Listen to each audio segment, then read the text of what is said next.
dari kota Yogyakarta. Inilah Borobudur Writers and Cultural Festival 2022 dengan tema Membaca Ulang Pemikiran Haryani Santiko, Durga di Jawa, Bali, dan India.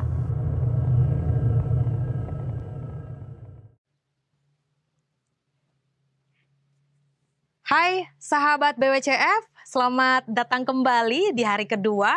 Setelah tadi pagi kita sudah mengikuti meditasi oleh Profesor Dr. Niluh Ketut Suryani. Dan kali ini kita akan lanjutkan dengan program ceramah umum. Ceramah umum seri pertama akan dibuka oleh penasehat BWCF, yaitu Dr. Hudaya Kandahjaya dari Numata Center for Buddhist Translation and Research, California, USA, tentang Durga dalam Kabajra Daran. Bertindak sebagai moderator adalah Biku Budi Utomo, Diti Sampano, PhD, dari Sekolah Tinggi Ilmu Agama Buddha Semaratungga, Boyolali, yang juga merupakan penasehat BWCF. Baik, sahabat BWCF, mari kita ikuti webinar rangkaian ceramah umum untuk sesi pertama.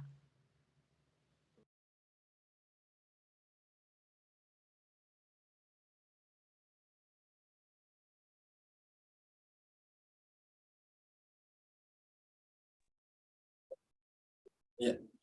Oke, selamat pagi. Namo Samjaya, Namo Buddhaya. Salam sejahtera bagi kita semua. Assalamualaikum warahmatullahi wabarakatuh. Salam sejahtera dan salam kebajikan. Oke. Sobat BWCF, semoga kita bersama-sama setelah tadi mengikuti meditasi bersama yang membuat batin kita lebih tenang, lebih kalem, lebih soft dalam rangkaian Borobudur Writers and Cultural Festival 2022 yang kita kemas secara apik di dalam pelaksanaannya, merangkai sebuah cultural show dirangkai dengan meditasi, dan juga ini ada ceramah umum ilmiah di mana kita mengambil tema, topiknya adalah Durga dalam Kabajra Daran, yang seperti kita tahu Kabajra Daran atau Wajradara ini di dalam konsep Sanskrit itu masuk dalam konsep Buddhisme Vajrayana. Nanti kita akan bersama-sama berdiskusi tentang hal ini yang akan dipandu oleh Dr. Hudaya Kandahjaya, di mana beliau adalah salah satu scholar dalam Buddhist Studies yang saat ini aktif di Numata Center di California, ya, di Institute of Buddhist Studies, dan nanti beliau akan menjabarkan, dan beliau sebagai seorang ahli Borobudur yang sangat interest sejak tahun 90-an sampai sekarang. Banyak karya-karya beliau di dalam keilmuan yang berkutat tentang esoterik, kemudian Borobudur, terutama dari bukunya yang pertama itu tentang untuk membuka kunci simbol-simbol Borobudur, sampai yang terakhir ini adalah Borobudur sebagai sebuah biara kebajikan. Ini salah satu karya terbaru beliau, termasuk Sangya Kamahandikan. Jadi saya kira ini akan menjadi hal yang menarik bagi kita, bahwa ketika kita berbicara tentang Durga dalam Kabajra Daran ini, nanti akan kita ketahui bahwa dalam Buddhisme ini juga ada kedekatan dalam Sanskrit civilization, ya, atau kalau saya menyebutnya peradaban Sanskerta di zaman abad ke-8, 9 sampai ya karena abad ke-12, bahkan sampai sekarang di negara-negara Buddhis dan terutama di India itu masih berlaku, bahwa kita mengenal Durga, atau kalau dalam bahasa nama yang lain adalah Parwati. Kalau di dalam ajaran Buddha ini ada apa yang disebut dengan Dewi Palden Lamo dalam Tibetan Buddhism. Tapi nanti ini akan dikupas tuntas oleh Bapak Dr. Udaya Kandajaya dengan berbagai keilmuannya. Oke. Namun sebelum kami menyapa dulu ya Pak. Selamat pagi Pak. Salam Pak Dr. Udaya. Pagi Bante Didi. Ya, salam sehat semuanya ini di Amrik. Ini beliau pastinya di Amrik. Ya, jadi memang dunia itu sangat tidak tersekat sekarang ini dengan media dan juga teknologi. Di mana sebelum saya melanjutkan akan lebih elok dan lebih baik kalau kita mengenal beliau ya, secara pribadi maupun keilmuan, bahwa kami akan membacakan CV beliau. Itu di sini Bapak Dr. Udaya Kandajaya lahir di Bogor, Jawa Barat tahun 1952. Beliau menyelesaikan S1 dan S2 di IPB ya, Institut Pertanian Bogor, dengan bidang utama adalah statistika terapan di tahun 1981. S2 berikutnya ditempuh di Hawaii Pacific University di Hawaii dengan bidang utama adalah sistem akuntansi dan sistem informasi tahun 1994. Berkaitan dengan agama Buddha, studi yang ia tempuh di program S2 yaitu Buddhist Studies tahun 1998 di Institute of Buddhist Studies di Berkeley, California. Kemudian program S3 beliau mengenai studi budaya dan sejarah agama di Graduate Theological Union yang juga di Berkeley, California. Beliau mengaku setelah 25 tahun meneliti, baru mulai merasa menangkap rancangan dan makna Borobudur itu seperti yang dimaksud penciptanya. Jadi ini sangat filosofis sekali. Dan pada khususnya maksud dari penciptanya dan agama Buddha Indonesia pada umumnya. Jadi Borobudur itu beliau kupas dan sudah mengenal filosofinya. Kemudian Pak Udaya ini juga bekerja di Numata Center for Buddhist Translation and Research, sekarang namanya Bukyo Dendo Kyokai Amerika, atau Society for the Promotion of Buddhism. Itu sebuah organisasi nirlaba yang bekerja untuk menerjemahkan dan menerbitkan terjemahan bahasa Inggris dari kanon Buddha Chinese ya. Itu sekilas tentang Bapak Dr. Udaya Kandajaya, dan saya kira kurang bijak kiranya kalau kita berlama-lama dan diskusi ini, maka kami selanjutnya kami persilahkan kepada Bapak Dr. Udaya untuk menyampaikan paparan dan presentasinya khususnya tentang Durga dalam Kabajra Dadan atau dalam konsep Buddhisme. Untuk waktu dan layar kami persilahkan. Terima kasih Bante Didi untuk pendahuluannya dan pengenalan. Untuk menyingkat waktu, saya akan segera mulai saja. Kepada semua peserta webinar ini, saya ucapkan salam sejahtera. Semoga apa yang saya sampaikan bermanfaat bagi Anda sekalian. Saya akan langsung segera mulai dengan share screen.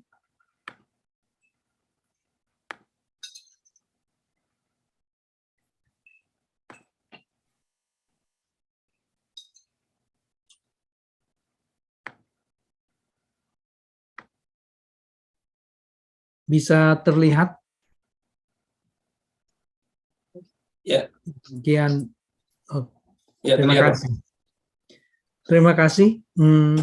Saya akan mulai. Sejak Haryani Santiko menyusun disertasi tentang Durga, sedikitnya ada 2 sarjana Indonesia lainnya yang menerbitkan disertasi sambil menyinggung Durga di Jawa dan Bali. Ini setidaknya menunjukkan keberhasilan penelitian perdana Haryani Santiko menggugah minat meneliti Durga dan sekaligus mengingatkan tentang kebutuhan dan kepentingan memahami peran Durga bagi kehidupan masa lalu dan kini. Namun bila dilihat dari konteksnya, sejauh ini saya belum menemui penyelidikan yang memeriksa secara khusus aspek spiritual hubungan antara Durga dan Kabajradaran atau agama Buddha esoterik di Nusantara. Oleh karena itu, saya akan mengkaji dan sekaligus melaporkan hasil atas kajian tersebut di sini. Penelitian ini menggunakan pendekatan serta sumber-sumber yang kelihatannya belum terjamah dalam kajian sebelumnya. Mudah-mudahan laporan ini bisa turut memperluas wawasan tentang Durga.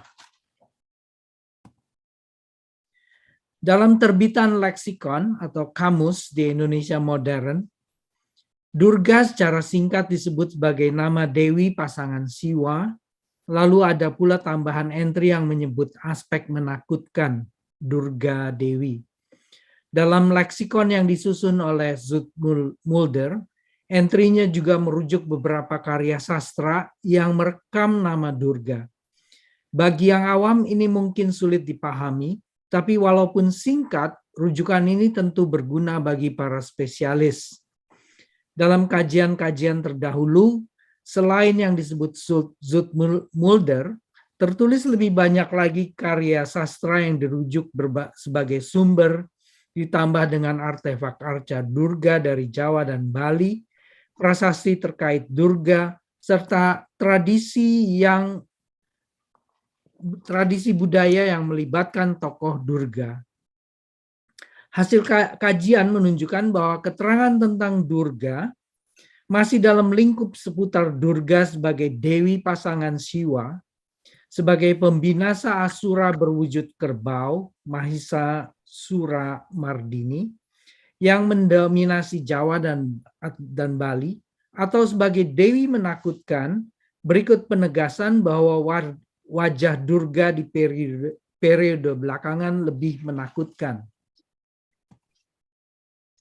Deskripsi yang menyebut Durga menakutkan atau memakan mangsa mirip dengan isi beberapa salinan manuskrip berjudul Purwaka Bumi Kamulan, Kamulan, atau Basundari yang beberapa di antaranya bertarikh sekitar abad ke-16 Masehi, sehingga boleh jadi sejak manuskrip Babon yang berusia lebih tua, mereka adalah sumber yang turut berperan menyebar kepercayaan tentang Durga seperti itu.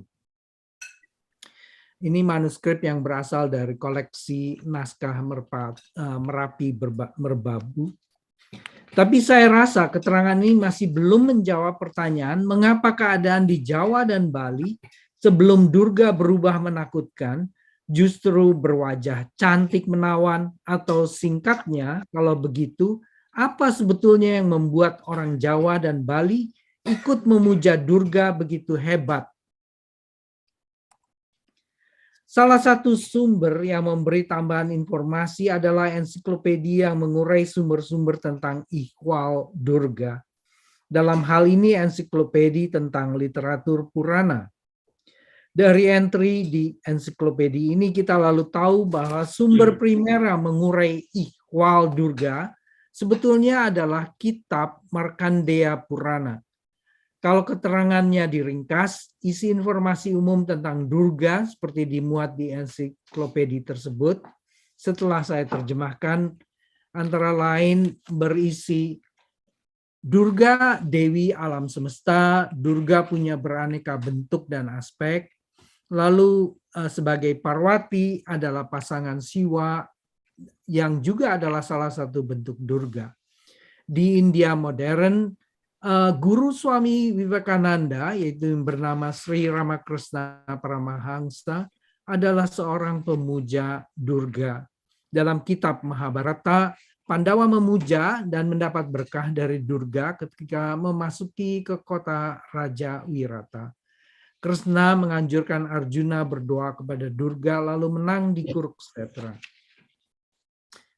Jika informasi ini betul-betul disimak, besar kemungkinannya pembacanya akan terbantu menyadari pentingnya kedudukan dan peran Durga dalam dunia spiritual yang dibangun oleh literatur Purana.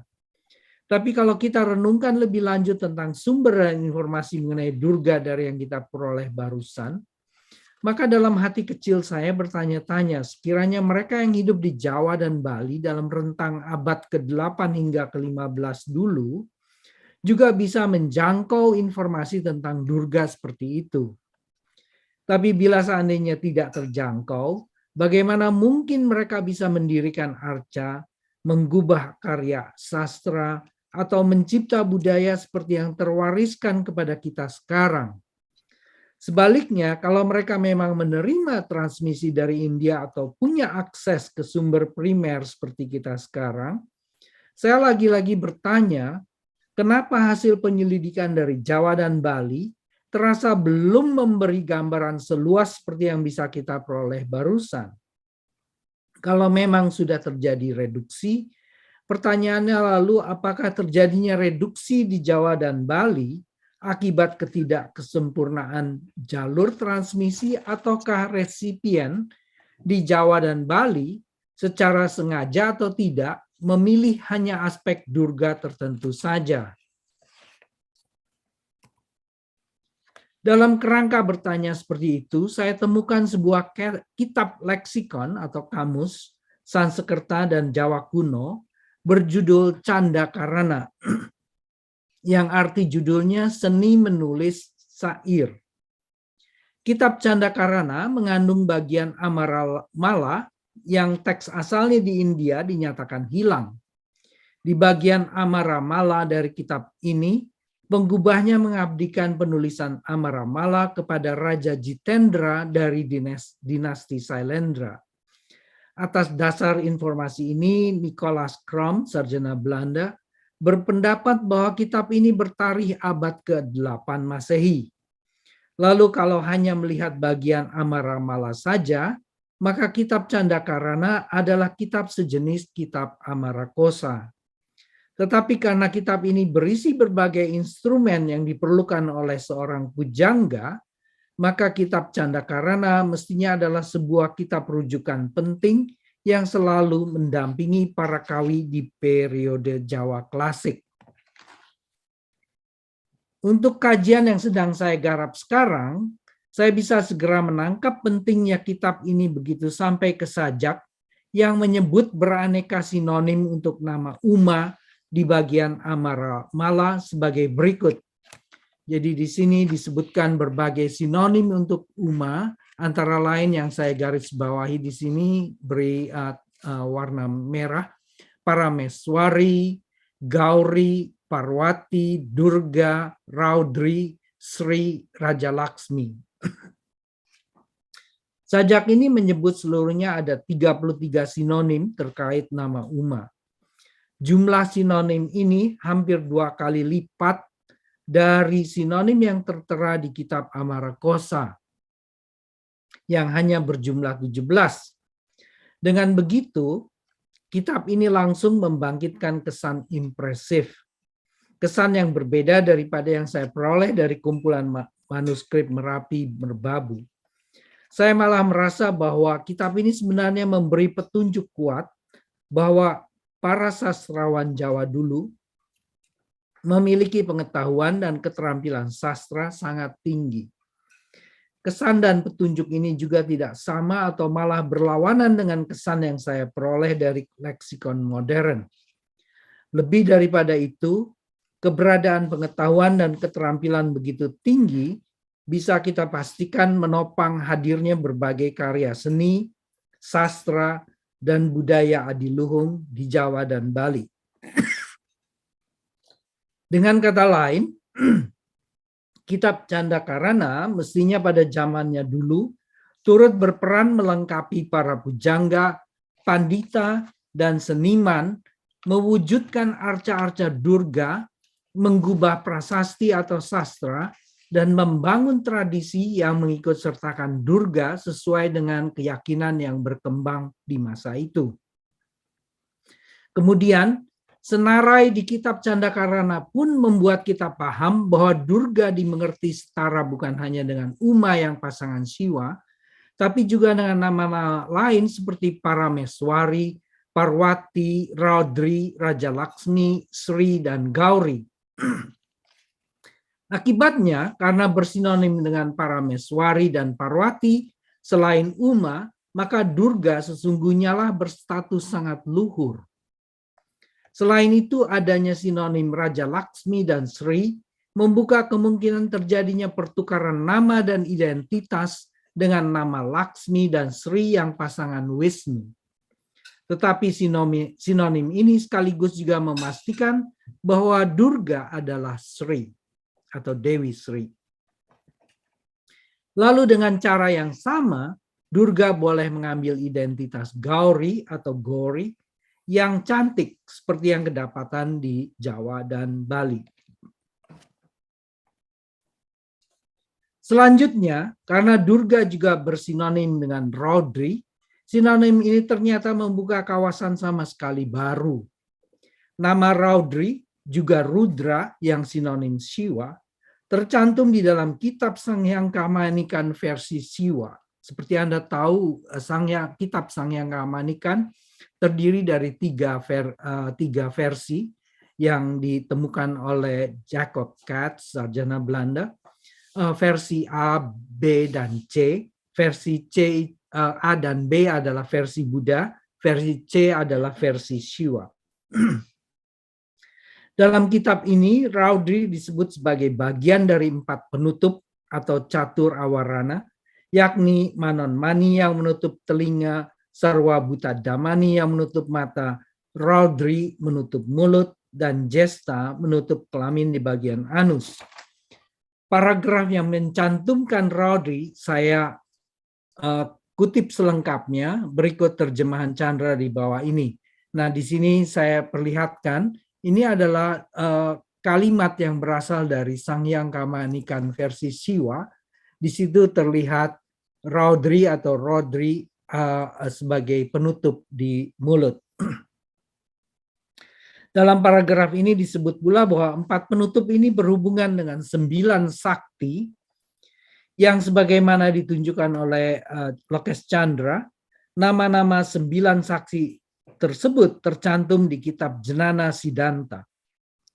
Makna dan fungsi dari pernyataan ini untuk proses spiritual tentu masih harus dipelajari lebih lanjut. Namun melalui cercah informasi ini kita mulai menampak peranan Raudri dalam aspek spiritual, atau dengan kata lain, karena Raudri adalah sinonim dari Durga, peranan Durga dalam aspek spiritual. Di sini, biarpun pernyataan yang menyebut peran Raudri boleh dibilang hanya sedikit sekali, pernyataan yang sedikit ini tetap memberi kita kesempatan lebih besar untuk mendalami konteks kehadiran Durga dan memahami alasan meluasnya pemujaan Durga dalam dunia spiritual Jawa.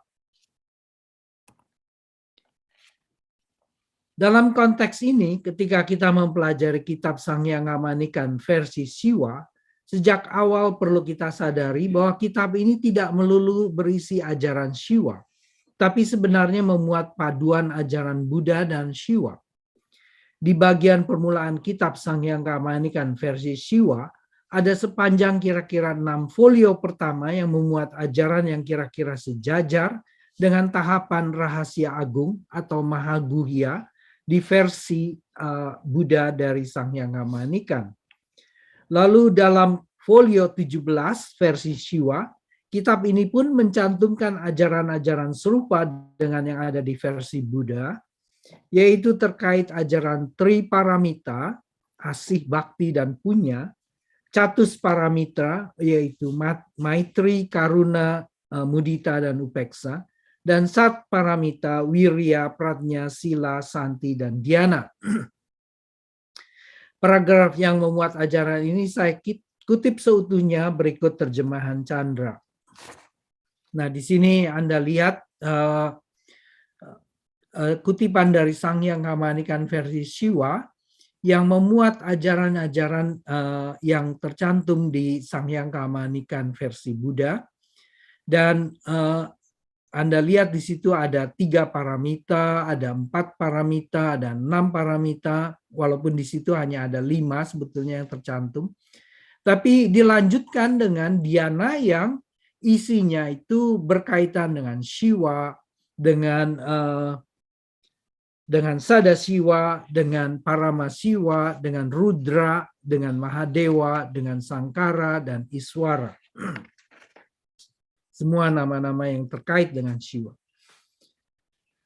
Kemudian seperti halnya versi Buddha, versi Shiva ini pun mengakui kesetaraan sebutan Tuhan atau ketuhanan, dan bahkan mengakui kesetaraan kesaktian batin terluhur di antara berbagai perguruan spiritual yang dikenal waktu itu. Ini adalah Sanghyang Kamanikan versi B. Di sini disebutkan untuk Saiwa begini, si masuk, ini untuk meditasi dengan nafas, keluar ya, lalu di antaranya ya sebenarnya adalah Shiva. Oleh karena itu mereka, Buddha dan Shiva, disebut tunggal. Di sini kita dapati tunggal ika Buddha lawan Shiva. Ini adalah kalimat yang barangkali Anda bisa ingat, sangat dekat sekali dengan kalimat Bhinneka Tunggal Ika yang ada di Kakawin Sutta Soma. Semua ini diperkuat oleh pernyataan di kitab Sanghyang Kamanikan versi Buddha yang oleh Katz disebut B, seperti yang saya sebutkan barusan. Lalu di kitab pernyataan ini pada hakikatnya paralel dengan isi sajak di kitab Candakarana. Isinya menegaskan keeratan hubungan antara Shiva dan Buddha, dan seperti yang dinyatakan di kitab Sanghyang Kamanikan, memastikan kesetaraan di antara mereka. Jadi di sini ditegaskan, ini dari kitab yang barusan saya sebut, yaitu leksikon atau kitab kamus Candakarana. Tiada selain Batara Siwa Buddha yang menyebabkan kehidupan di dunia. Jika seorang berbakti sepenuhnya, ia meraih kebahagiaan dan bersamaan itu memperoleh kehidupan panjang. Bila pendapat Krom betul bahwa kitab Candakarana bertarikh abad ke-8, maka kitab ini adalah sumber yang menggenggam bukti tertulis pertama untuk sebutan Batara Siwa Buddha, sebelum sebutan ini di belakang hari menjadi julukan yang dipakai oleh Raja Kertanegara. Tetapi terlepas dari betul tidaknya pendapat Krom, bukti tertulis perdana di kitab Candakarana ini kenyataannya didukung oleh bukti-bukti arkeologis. Ada sedikitnya 2 bukti arkeologis yang penting yang berasal dari abad ke-8. Yang pertama adalah prasasti Klurak yang berangka tahun 782 Masehi dan berhubungan dengan Candi Sewu. Prasasti ini berisi sajak-sajak, khususnya sajak 13-15 yang berbunyi sebagai berikut. Pilar kejayaan yang tiada taranya ini adalah sebuah jembatan agama yang sempurna. Arca Manjusri adalah untuk perlindungan bagi semua makhluk. Yang berada di dalam adalah Buddha, Dharma, dan Sangha. Mereka harus dilihat di permata yang indah ini menghancurkan musuh Smara. Yang satu ini adalah Wajradharma, yaitu Manjusri, yang penuh berkah, dan adalah Brahma, Wisnu, dan Maheswara. Gusti ini tercipta dari semua dewa, dipuji sebagai Manjuwak. Jadi kelihatan di sini bahwa Triratna dalam agama Buddha itu disetarakan dengan Trimurti dalam agama Hindu. Ada 2 butir dari sajak-sajak ini yang perlu kita simak di sini. Butir pertama, Manjusri dinamakan juga Wajradharma. Epitet Wajradharma adalah setara dengan Wajradhara. atau Bajradara. Pemakaian epitel ini menunjukkan komunitas di sekitar Candi Sewu mengenal dan memahami sebutan Wajradara. Nama Wajradara disebut berulang kali di kitab Sanghyang Manikan. Lalu kitab Desa Warnana atau lebih terkenal sebagai Nagara Kertagama, gubahan Empu Panca dari zaman Majapahit, menegaskan keberadaan perguruan Kabajradaran untuk situs Budur yang bukan lain adalah kawasan Borobudur, dan yang menurut hemat saya mewujudkan secara 3 dimensi ajaran yang dikandung oleh kitab Sanghyang Manikan. Oleh karenanya di sini saya juga memanfaatkan sebutan Kabajradaran mengikuti klasifikasi Empu Prapanca untuk menyebut secara umum ajaran spiritual yang direkam di kitab Sanghyang Manikan.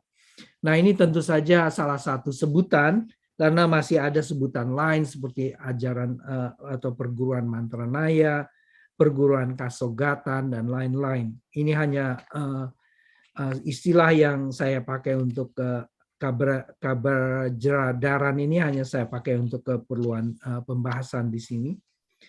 Lalu butir kedua yang bisa disimak di sini seperti saya sebut di depan, Manjusri memiliki Triratna, tapi juga identik dengan Trimurti. Bukti arkeologis kedua yang mendukung pernyataan di kitab Candrakarana adalah Candi Borobudur. Di rangkaian panel relief Ganda Wiha Sutra yang menampilkan antara lain para guru atau Kalyana Mitra Sudana, kita bisa pastikan bahwa arsitek Borobudur dengan sengaja memajang Kalyana Mitra Mahadewa ternyata dari Siwa untuk melengkapi panel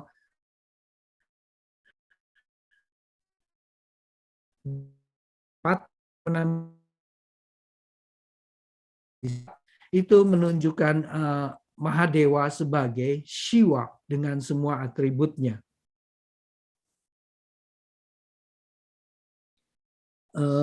Keputusan arsitek Borobudur menampilkan Siwa Mahadewa secara lugas menegaskan pandangan spiritual yang dianutnya mengikuti pandangan penggubah kitab Ganda Wiha Sutra, yaitu bahwa pencapaian tujuan spiritual tertinggi bukan milik eksklusif perguruan spiritual tertentu, melainkan bisa diraih melalui beraneka jalan spiritual.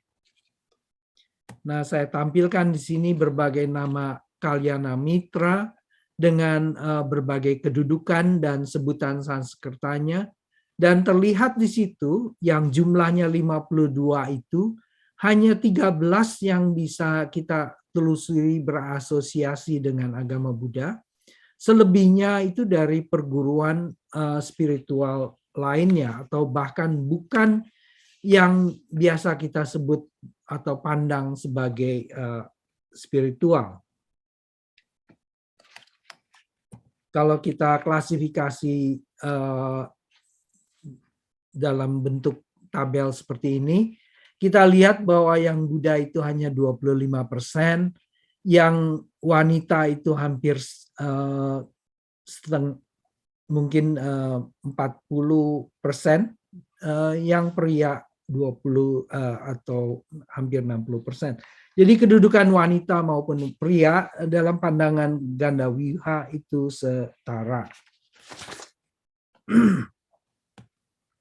Kemudian dalam prasasti Taji Gunung yang bertarikh 900 Masehi, prasasti ini mengawali isi prasasti dengan pujian Om Namah Shivaya Namo Buddhaya.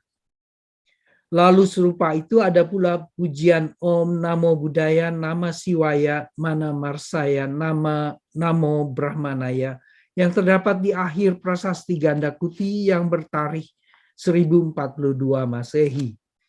Dari sini kita menyadari bahwa semua paham ini pada waktunya menjadi pelopor bagi kitab Kakawin Sutasoma, gubahan Empu Tantular yang melahirkan dan memberkahi negara Republik Indonesia dengan semboyan Bhinneka Tunggal Ika. Dengan latar belakang seperti ini, kita dengan sendirinya menjadi lebih mudah memahami ketika membaca transformasi dalam keluarga literatur Dewa Ruci yang mempertemukan kesetaraan sebutan ilahi dari agama Buddha, Hindu, bahkan Islam. Konteks dan kecondongan dunia spiritual Jawa seperti di atas memberi kita tambahan pegangan untuk memahami berkembangnya pandangan spiritual terkait Durga. Di kitab Sanghyanga Manikan, versi Buddha dijelaskan 3 tatar pemahaman spiritual seperti berikut.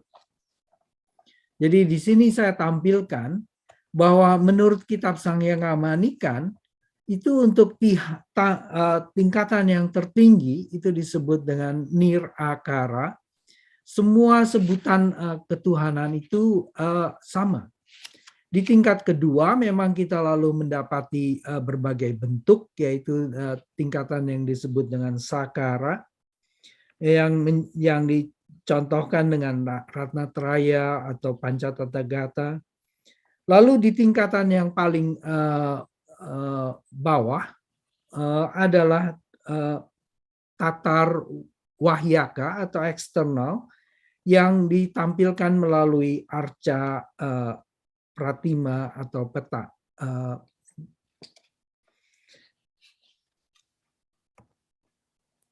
Nah, kalau kita perhatikan, tatar adalah yang tanpa lambang atau nirakara adalah yang melandasi kesetaraan sebutan Tuhan atau ketuhanan berbagai perguruan spiritual. Pada tatar ini, Batara Paramasunya yang Buddha setara dengan Batara Paramasiwa yang Siwa. Dengan cara serupa pada tatar dengan lambang sakara, Ratnatraya yang Buddha setara Trimurti yang Hindu, dan begitupun pada tatar eksternal untuk berbagai arca atau patung atau lukisan. Dengan demikian bisa kita bayangkan bahwa keluhuran pemahaman spiritual berdasar pada 3 tatar pemahaman ini adalah kerangka yang memungkinkan komunitas spiritual di Jawa dan Bali pada masa silam untuk menerima Durga secara besar-besaran, boleh jadi diawali dan ditandai oleh arca Mahisa Suramardini di Candi Prambanan. Berlatar pengertian spiritual seperti diuraikan barusan, kita sekarang lebih mudah memahami beraneka ungkapan atau penampilan eksternal yang bermunculan dari tatar pemahaman spiritual berlainan dan yang entah bertalian dengan Durga atau pasangannya Rudra. Beberapa contoh menarik akan saya sampaikan di sini. Di tradisi hidup Bali terlestarikan sebuah pujian stuti berjudul Nawakampa yang masih terus didaras hingga sekarang. Pujian utamanya ditunjukkan kepada Wajrapani yang berwajah bengis. Tetapi setelah memuji Wajrapani, ada pula pujian terkait Rudra yang berbunyi Namo Bhagavate Maha Wajradhara Swaha, Namo Rudra, Namo Herdayam. Di Jawa ada prasasti Kancana yang berangkat tahun 860 Masehi yang menyebut seorang keturunan Ksatria bernama Bodhimimba yang beragama Buddha dan pemuja Vairocana, tetapi di akhir prasasti juga memberi sembah kepada para dewa termasuk Durga. Di pihak lain ada juga prasasti yang nampaknya memuja Durga sepenuhnya, seperti ditunjukkan oleh prasasti Timbangan Wungkal yang berangkat tahun 913 Masehi.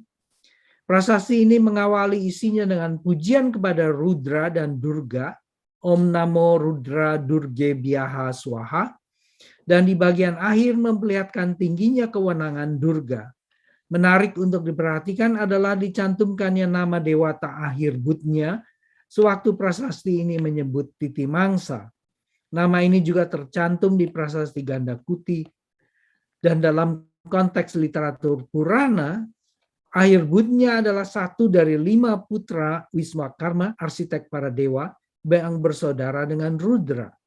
Tapi Zoetmulder menunjukkan bahwa Ahirbudnya adalah nama Sanskerta untuk nama Jawa kuno Ahibuddha atau Akhir Buddha dan Ahni Buddha, dan menurut Mulder semuanya merujuk nama Rudra. Di kitab Candakarana, Ahirbudnya adalah salah satu sinonim Siwa, sehingga bagi para pujangga Jawa kuno, nama ini adalah juga sinonim bagi Rudra. Selanjutnya, ditambah dengan penjelasan lainnya tentang proses meraih tingkat spiritual tertinggi yang direkam di kitab Sanghyanga Manikan, kita sekarang juga bisa menggunakan kacamata lain sewaktu membaca Ihwal Durga, seperti yang diuraikan di kitab Markandeya Purana.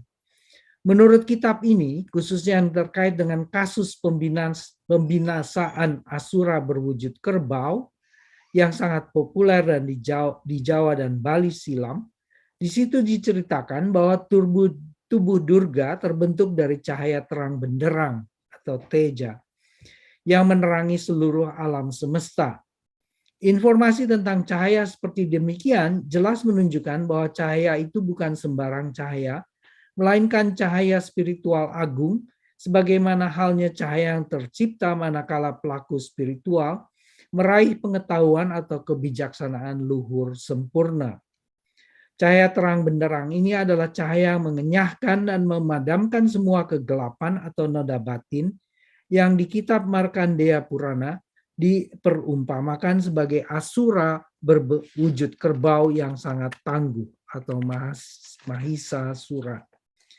Di kitab Sanghyanga Manikan versi Buddha maupun versi Siwa, cahaya terang benderang serupa itu disebut tubuh cahaya ilahi atau diwa rupa, atau yang cemerlang dalam Vajrayana dikenal sebagai Prabhaswara. Ini adalah cahaya pengetahuan atau kebijaksanaan luhur yang diraih setelah mengenyahkan semua kegelapan batin.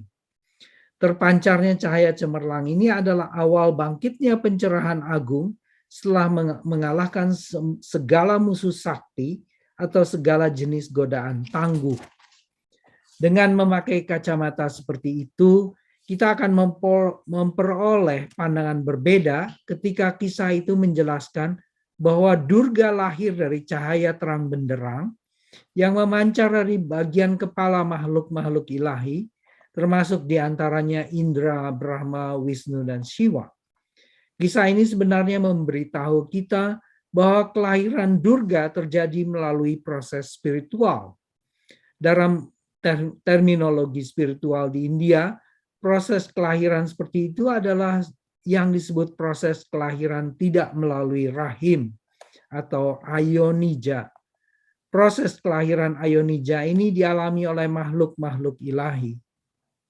Kitab Lalita Wistara menceritakan bahwa Siddhartha Gautama lahir dari sisi kanan lambung ibunya.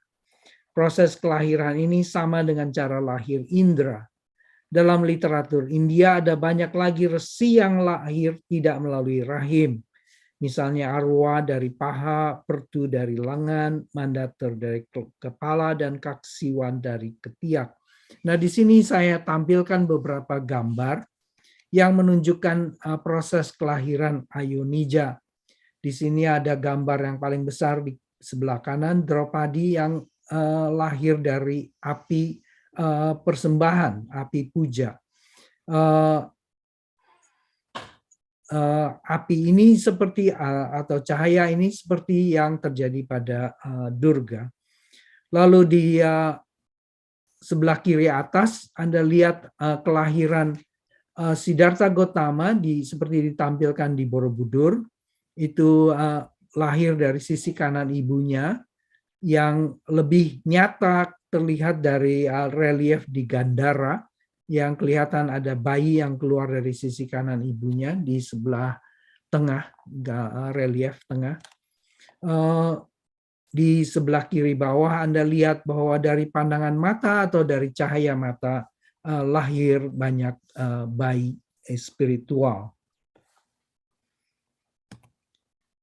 Akibat selanjutnya, kalau pandangan spiritual demikian kita ikuti, maka Durga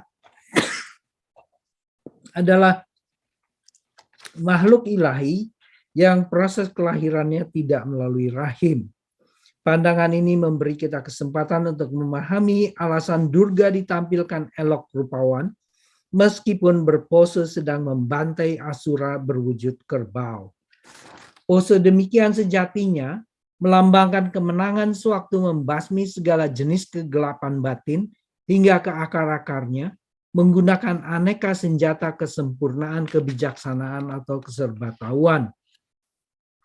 Ketajaman kesempurnaan kebijaksanaan sepadan memotong intan, seperti tertera di judul ajaran Sakyamuni kepada Subhuti berbunyi Wajra Cedika Pratnya Paramita. Di Jawa dan Bali, Subhuti yang satu dari 10 siswa utama Sakyamuni dikenal melalui ajaran Tantra Bajradhatu Subhuti yang terekam di kitab Sanghyang Kamanikan.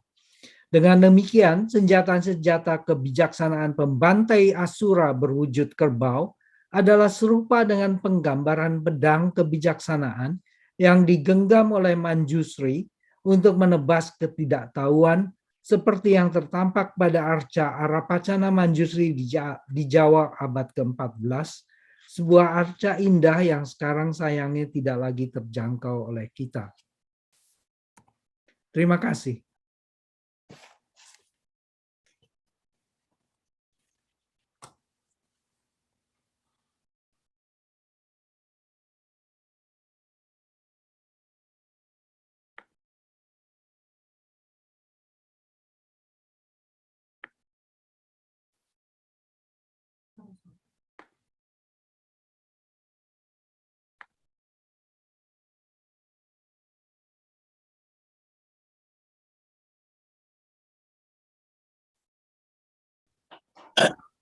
Ya, oke.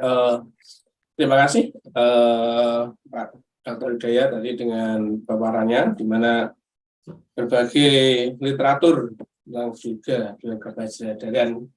Ini kita dari beberapa bukti arkeologi, salah satunya dari Prasasti Kelura, kemudian dari Desa Warnana, ada beberapa liturgi yang tadi juga disampaikan bagaimana bahwa Durga itu kalau secara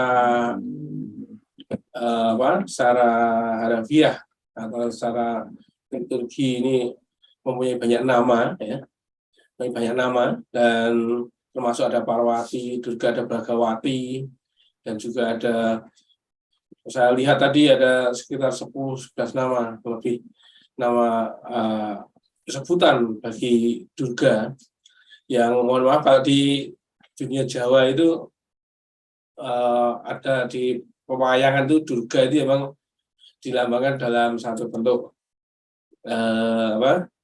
hal yang menakutkan, dan biasanya malah ada sisi negatifnya sebagai bentuk hal yang negatif di dalam dunia pewayangan Jawa. Nah, kemudian untuk selanjutnya ini saya kira kita langsung saja ya Pak Hidayat untuk ke QA atau diskusi kita mengajak pada question and answer. Di sini saya membacakan yang pertama dari Bapak Samsul Idul Adha. Nah, ini ada pertanyaan untuk Bapak Hidayat. Mohon apakah apa doktrin Dasa Mahavidya di mana salah satu perwujudan Durga yaitu Tara sebagai pasangan Prabu Aksobhya diteruskan dalam Vajrayana termasuk dalam sekte Vajradhara. Sementara secara paradoks dalam teks Sarwata Tatwa Sanggraha bagian Triloka Wijaya Mahamandala disebutkan terjadi penaklukan para dewa termasuk Maheswara dan Uma atau Durga oleh Bodhisattva Vajrapani. Ini mohon tanggapannya dari Pak Hidayat. Ini dari Bapak Samsul Idul Adha. Silakan Pak. Terima kasih Pak Samsul untuk pertanyaannya. Ini pertanyaan yang tidak mudah untuk dijawab karena kita mesti memahami masing-masing kitab dalam konteksnya masing-masing juga. Dan ini adalah sesuatu yang tidak bisa kita bahas secara umum, karena lagi-lagi kalau kita kembali kepada Sang Hyang Kamanikan, di situ ada tatar pemahaman yang berbeda-beda. Jadi dalam tatar pemahaman seperti apa lalu kita bahas kitab-kitab ini atau konsep-konsep yang sedang dijelaskan.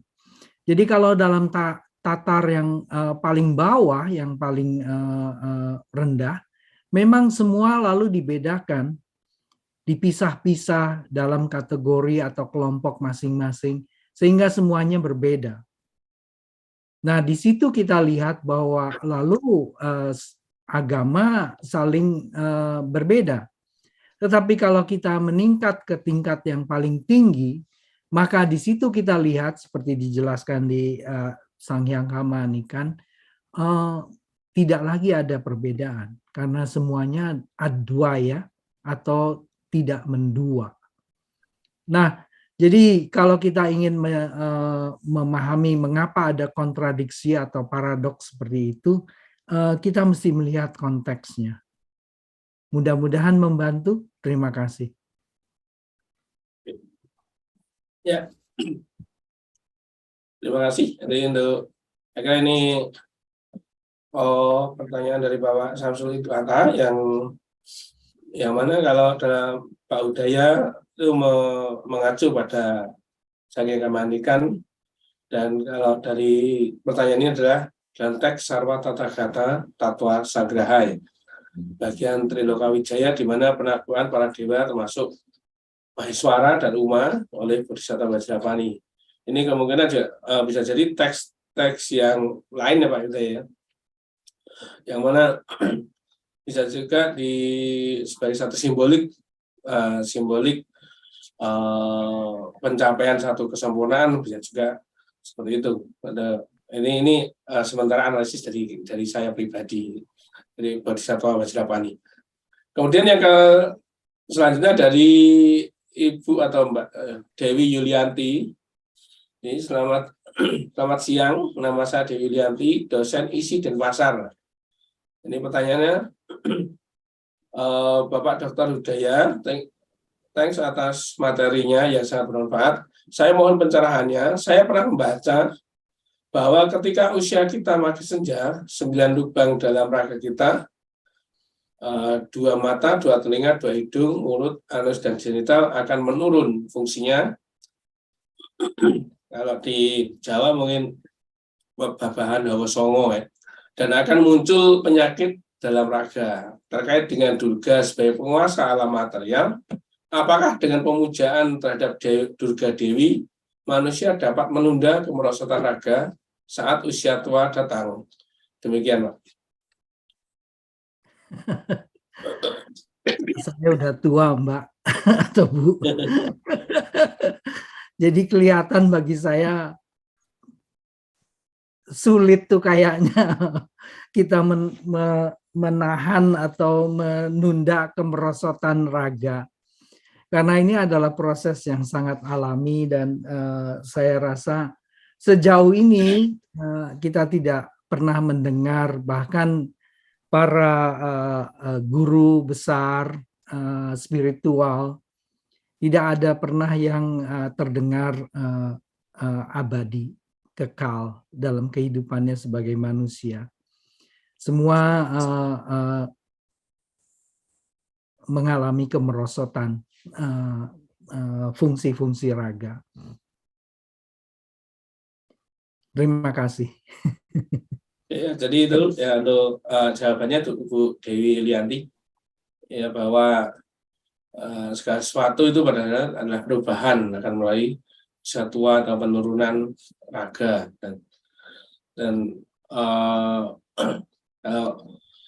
tentang ya terkait dengan pemujaan terhadap Durga Dewi ini dari sisi spiritual dan ritual, ya, ritual yang memang ada berbagai kepercayaan itu bisa meningkatkan hal itu. Tapi kalau dari sisi secara logik dan juga apa yang disampaikan oleh Pak Udaya, bahwa memang itu harus dialami oleh semua orang. mungkin ada beberapa kepercayaan bahwa untuk melatih diri, yaitu dengan mengendalikan 9 lubang dalam raga kita ini juga akan menurunkan penyakitnya atau segala penyakit dan juga gangguan-gangguan itu, saya kira itu akan lebih bertahan lama. Dari sisi kesehatan itu juga akan lebih bertahan lama kalau dilatih dengan baik. Seperti itu. Kemudian dari Bapak I Gusti Putu Sudarto, SSP, Magister Seni, Om Namo Buddhaya. Saya Gusti Sudarto dari Bali mau bertanya, waktu kecil saya ke pura melihat arca Durga. Bapak saya bilang bahwa itu arca Betari Gangga. Saat itu saya bingung kenapa Durga disebut Betari Gangga. Setelah saya mulai membaca teks sastra kekawin, ada penyebutan Durga sebagai Gangga Gauri. Juga Durga disebutkan sebagai Durga Widyut Barali. Pertanyaan saya, sebutan Durga sebagai Gangga Gauri, apakah makna Gangga di sini mengacu pada Dewi Gangga atau sebagai Dewi Ibu Alam Semesta? Matur suksma, Pak. Terima kasih Bapak Putu Sudarto. Ini saya tidak bisa jawab langsung karena saya tidak tahu pengertian yang ada di Bali di sana. Tapi sebagai dewi di dalam pengertian Purana, saya pikir Durga memang dianggap sebagai ibu alam semesta. Tadi saya sudah tunjukkan salah satu sumber ensiklopedia yang menyebutkan sebagai ibu alam semesta. Terima kasih. Ya, demikian tadi. Jadi kalau Bapak Udaya ini lebih mengacu kepada konsep konteks yang mengacu pada Vajradharan, ya Pak. Jadi tadi sudah disebutkan di berbagai liturgi tentang Gangga Gauri ini, dan hubungannya dengan Dewi Gangga itu kalau di dalam tradisi Hindu kemungkinan dalam tradisi Brahmanisme ini kemungkinan hal ini ada hal-hal yang saya kira punya alasan ataupun teks-teks tersendiri yang mana memang kalau Pak Udaya mengkhususkan ya, dalam Vajradharan ini. Ya. Kemudian ini dari Mas Tommy Aryonugroho, di mana ingin bertanya kepada Bapak Udaya, pertama bagaimana pandangan Bapak Udaya bila kita melihat arca Bhairawa di situs Padang Reco yang berwujud demonik, namun juga di wajahnya ada Buddha Amitabha. Apakah juga menunjukkan kesetaraan Siwa dan Buddha? Kemudian yang kedua, menurut Bapak Udaya, apakah Zen Buddhism yang umum terlihat dalam gaya hidup orang Jepang bersumber dari kitab Sanghya Kamanikan? Demikian, Pak. Yang kedua dulu ya, karena yang di Jepang saya tidak tahu apakah mereka mengenal kitab Sanghya Kamanikan, dan saya akan mengacu Anda ke buku yang saya terbitkan terakhir tentang kitab Sanghya Kamanikan. Di situ bisa kita lihat bahwa ajaran yang ada di kitab Sanghya Kamanikan tertulis di Jawa itu berasal dari sumber-sumber yang kuno. Dan beberapa bentuk ajaran yang tertinggal di Jawa itu tidak saya dapati di Jepang. Apalagi dengan bentuk yang disebut dengan Zen. Lalu yang pertama, memang ini soal penampakan sering membingungkan karena yang ditampilkan di situ adalah lambang. Banyak sekali perlambangan yang mesti kita pahami dalam konteks ajaran yang sudah berkembang pada waktu itu. Jadi seperti arca Bhairawa, itu ada banyak pengertian-pengertian perlambangan yang menunjukkan kepada ajaran-ajaran yang dalam bahasa sehari-hari seperti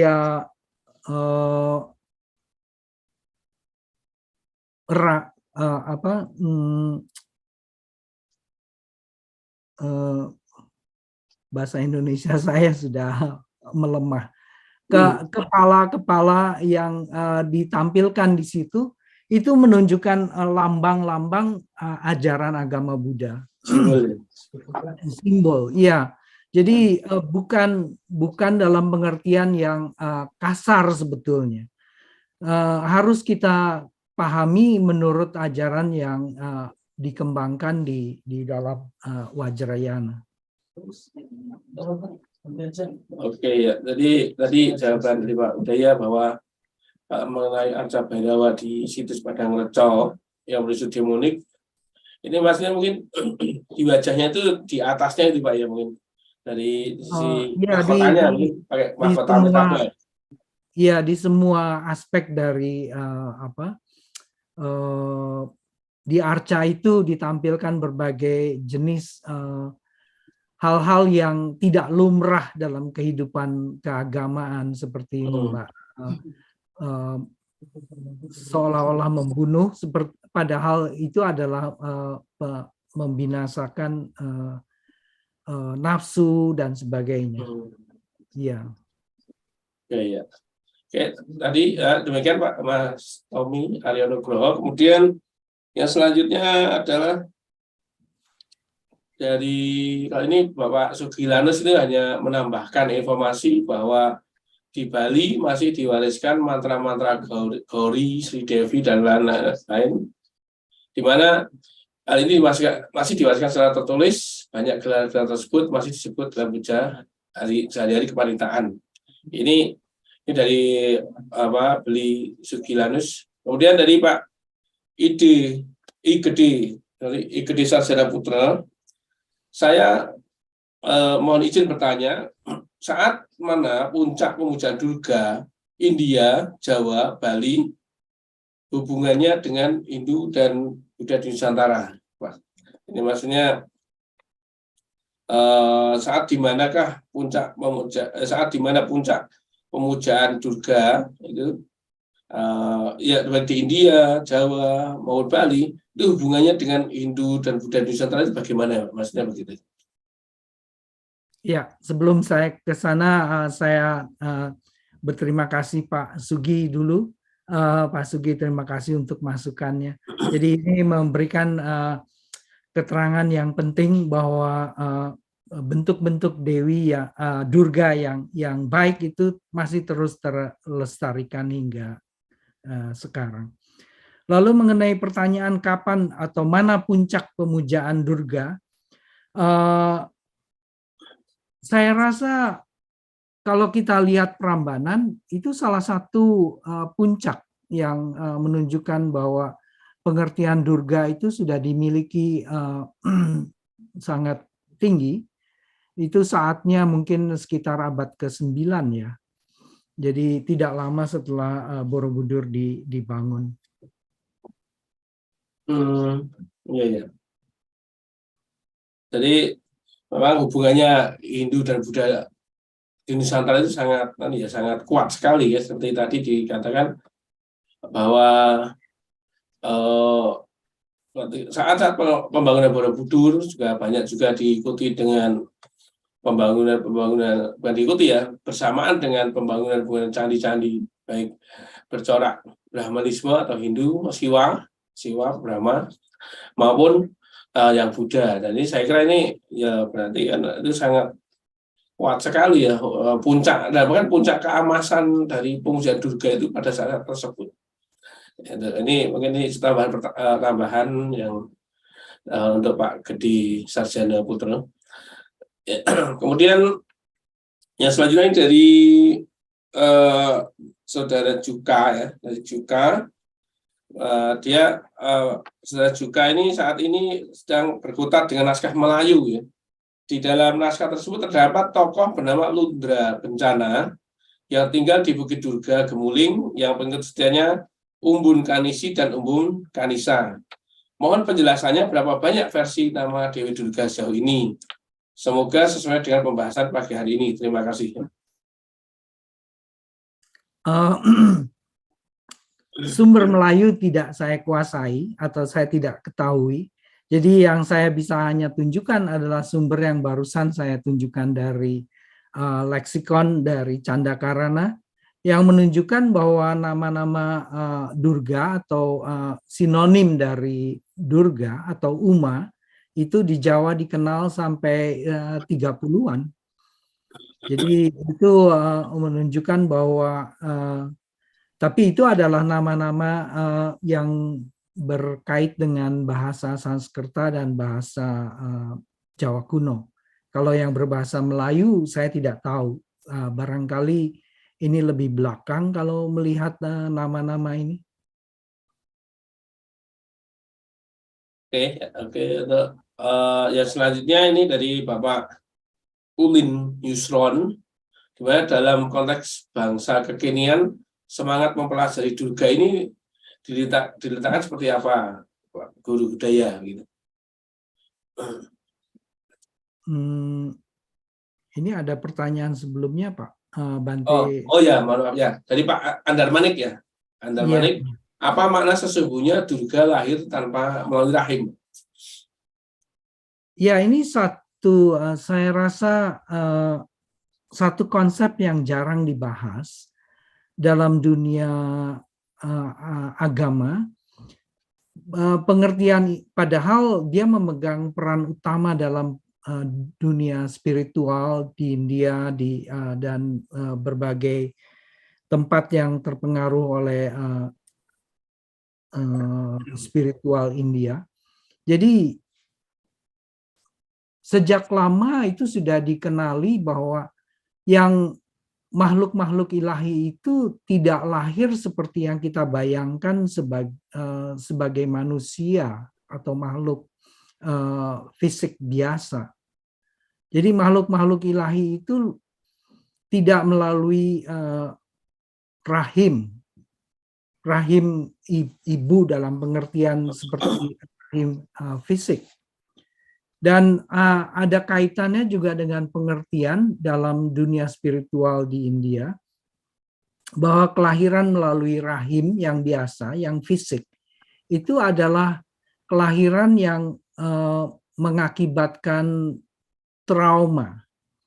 Dengan akibat mereka yang lahir melalui liang rahim, itu karena terjepit dan sebagainya, itu membuat berakibat pada hilangnya ingatan pada kehidupan yang sebelumnya. Itu salah satu kaitan antara yang disebut lahir tanpa melalui rahim, ayonija, ayoni, jadi ayoni bukan yoni, yoni itu rahim, ja itu lahir, jadi bukan lahir melalui rahim. Jadi kelahiran spiritual sebetulnya semuanya. Jadi itu sebabnya tadi saya perlihatkan seperti sudah dalam kitab Mahabharata ditunjukkan Draupadi itu lahir dari api puja dan banyak lagi yang lain. Jadi termasuk Siddhartha Gautama yang dipandang ilahi sebetulnya, makhluk ilahi. Jadi lahir tanpa melalui proses kelahiran biasa, lahir lewat sisi kanan ibunya. Dan ketika masuk ke dalam rahim ibunya pun tidak secara dalam bentuk proses tumbuh janin seperti manusia biasa, tapi turun dari surga masuk ke dalam rahim ibunya.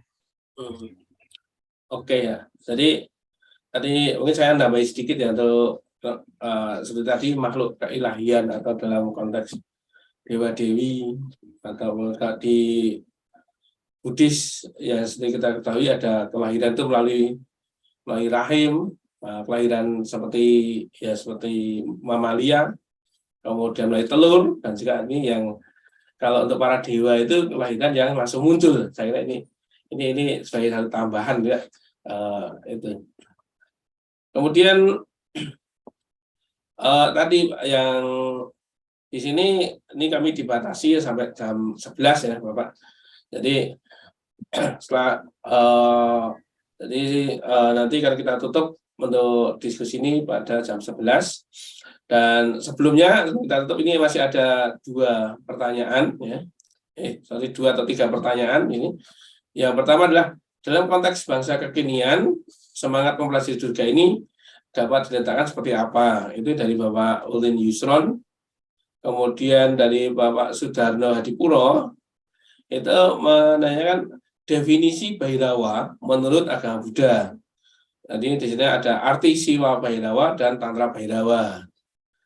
Kemudian dari Pak Rusdian, ini adalah, apa benar salah satu nama Durga adalah Tarita? Ini dari teman Pak Udaya waktu di IWB, ada Pak Rusdian. Terima kasih, Pak. Iya, memori saya cuma 4K ini, jadi saya jawab satu-satu ya. Ya. Dalam konteks yang saya kira yang ditawarkan oleh BWCF, kita ingin mencoba mempelajari bagaimana pandangan spiritual atau kehidupan spiritual atau kehidupan keagamaan di zaman yang waktu Durga dikenal di tengah masyarakat pada masa itu. Dan tentu saja implikasi lain yang berkait dengan kehidupan spiritual pada masa itu.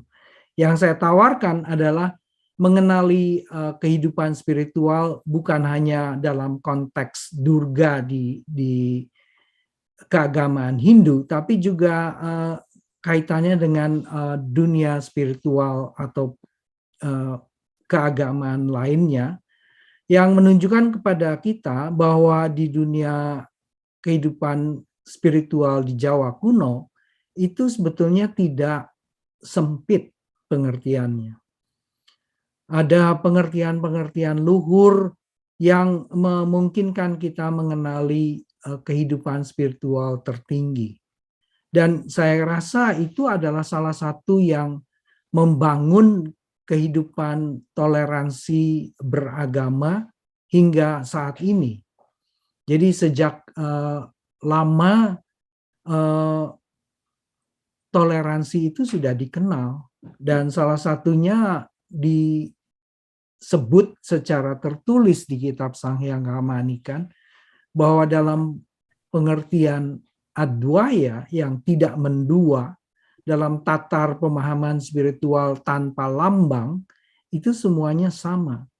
Jadi dalam kehidupan sehari-hari mungkin kita sering mendengar semua agama itu sama, kira-kira begitu. Itu dalam pengertian atau dalam tatar yang tertinggi. Dalam tatar yang tertinggi ini tidak lagi bisa dibedakan karena semuanya tidak mendua. Pengertian absolut itu sesuatu yang sulit sekali kita pahami karena kita dalam kehidupan sehari-hari selalu saja berpikir dalam keadaan mendua. Nah, kehidupan spiritual yang membimbing kita ke kehidupan yang atau pengertian yang absolut, yang tidak mendua. Mengenai Bhairawa dalam agama Buddha, arti Siwa Bhairawa dan Tantra Bhairawa, semuanya ini sudah dalam pengertian agama Buddha esoterik yang tidak selalu ditampilkan dalam bentuk yang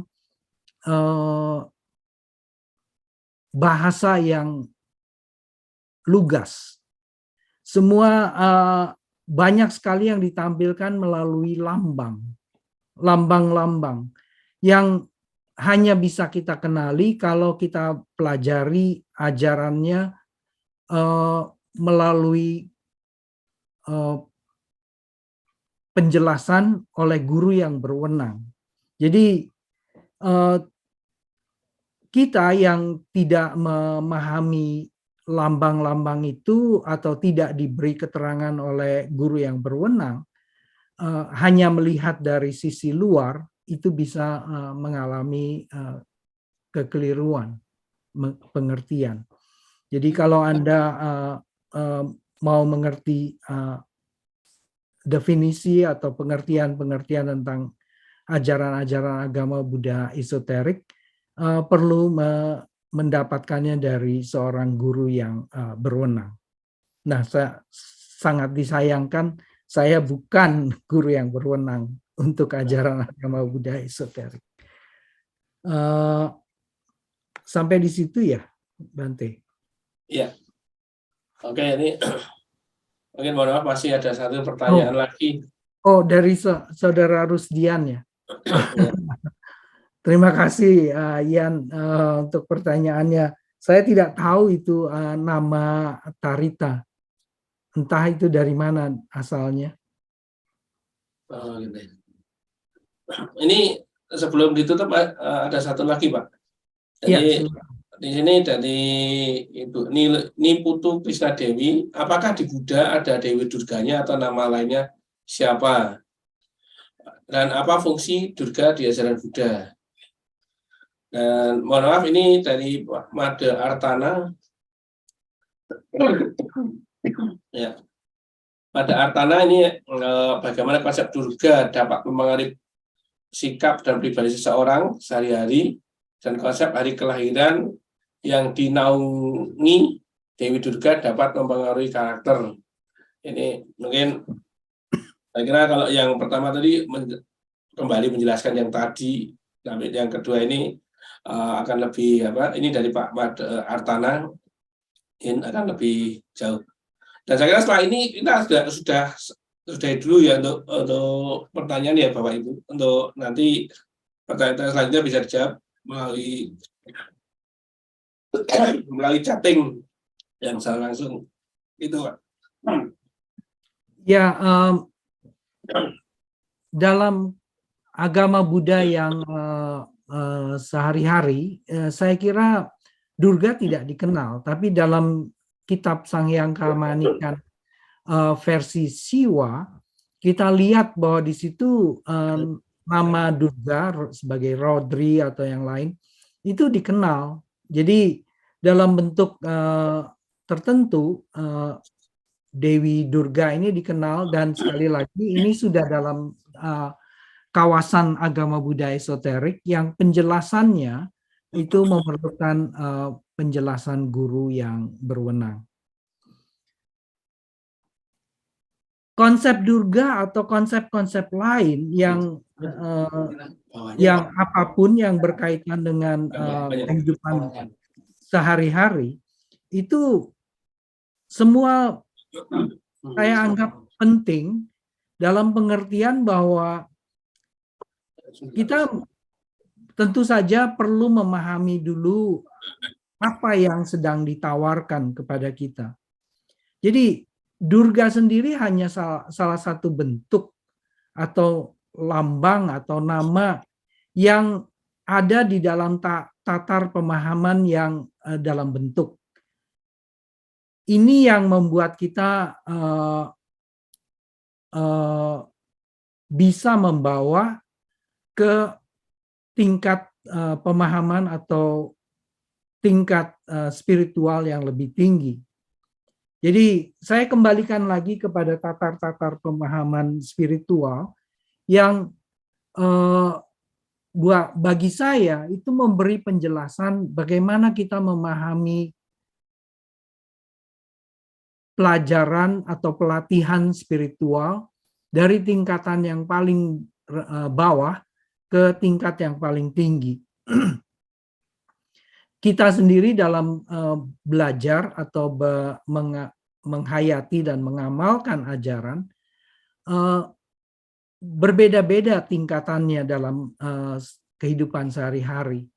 Kadang-kadang kita dalam keadaan yang paling kacau, katakanlah, memerlukan sesuatu yang bisa diterima oleh akal, badan, mental sehari-hari. Tapi kalau kita berusaha untuk mempelajarinya secara lebih tinggi, lebih luhur, maka kita sadari bahwa bentuk-bentuk itu hanya bentuk. masih ada yang lebih tinggi yang bisa kita capai untuk mengatasi kehidupan sehari-hari. Nah, ini saya rasa memerlukan waktu untuk memahami tatar yang berbeda-beda, karena memang perjalanan spiritual itu bukan perjalanan yang pendek ya. Jadi tidak bisa hanya dengan sekedar membaca buku, berdoa, bersembahyang sehari-hari kita langsung bisa memahami semuanya. Yang memerlukan teknologi atau metode spiritual yang memungkinkan kita mencapai tingkat-tingkat pemahaman yang lebih luhur. Nah, itu sebabnya ada berbagai macam dalam tiap ajaran kita, dalam setiap perguruan selalu saja ada berbagai bentuk metode, berbagai bentuk teknologi spiritual yang bisa cocok atau tidak cocok untuk seseorang untuk memahami atau mencapai tingkatan spiritual yang lebih tinggi.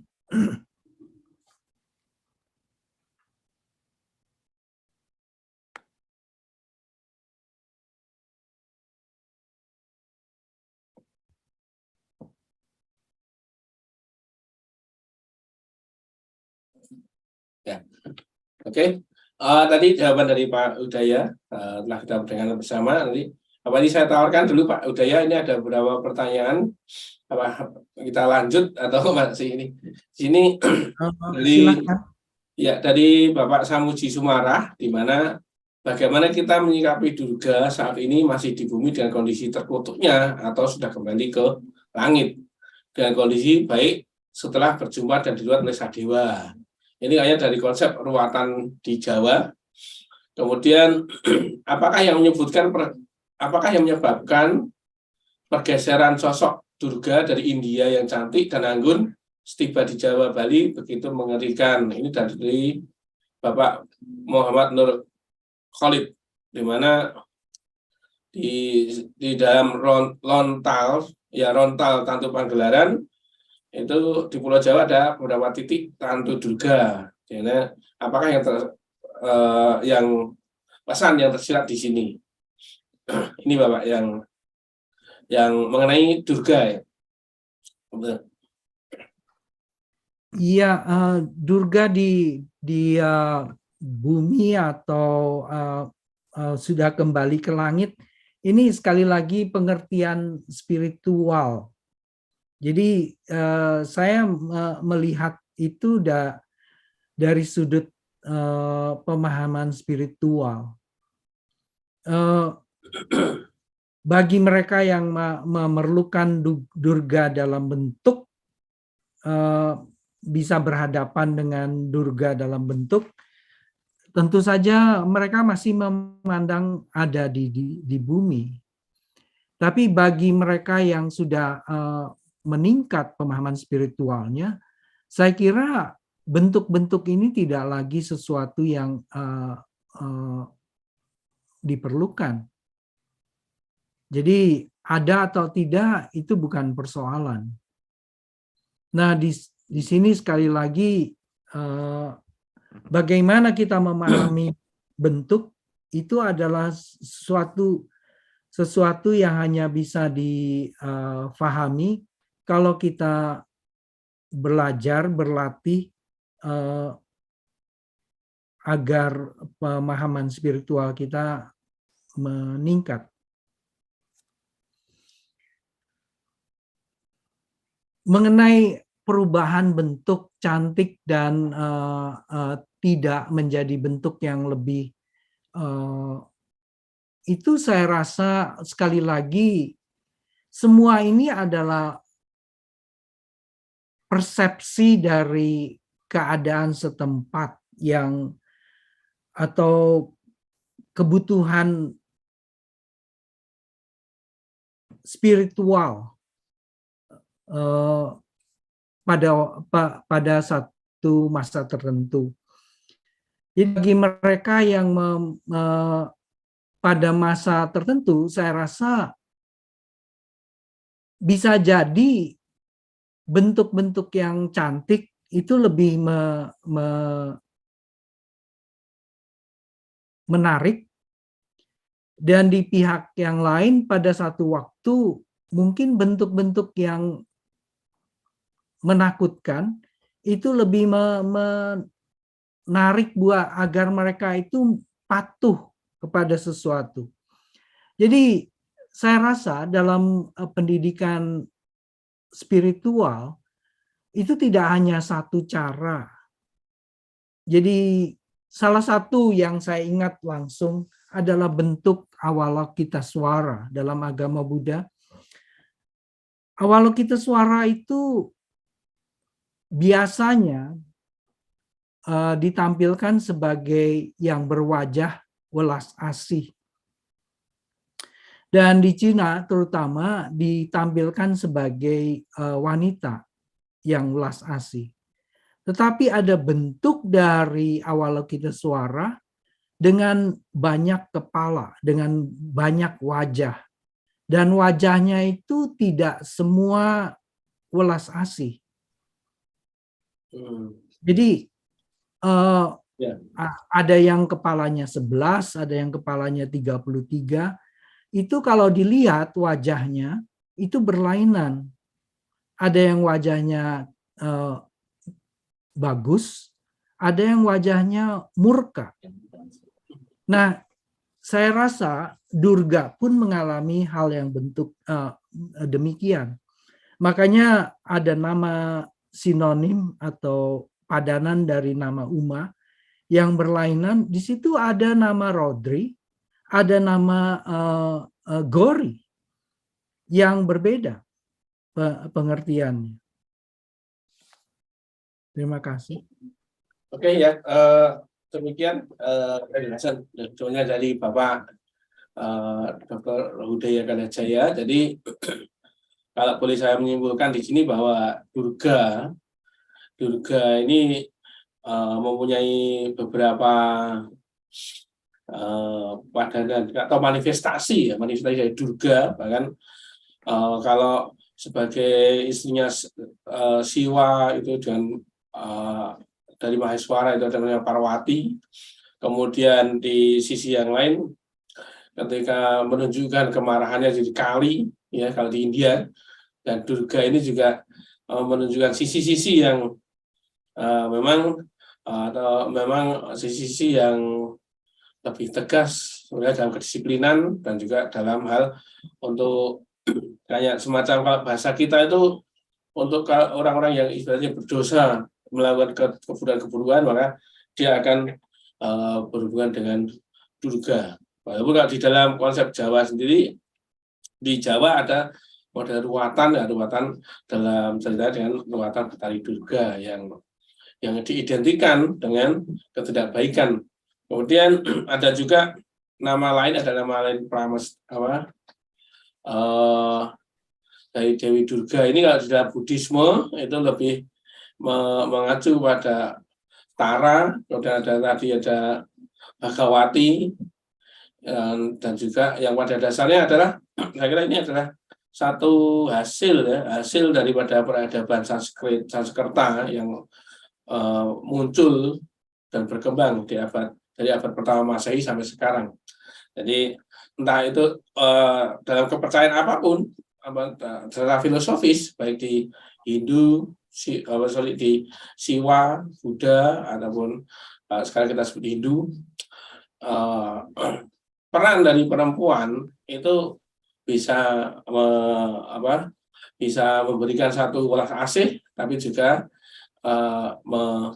memberikan satu hal yang secara negatif. Tapi itu yang paling penting adalah perlu adanya kebijaksanaan dalam kita menyikapinya, dan itu ada dalam simbol daripada Durga, baik di dalam Buddhisme atau esoterik Buddhisme maupun di dalam Siwa.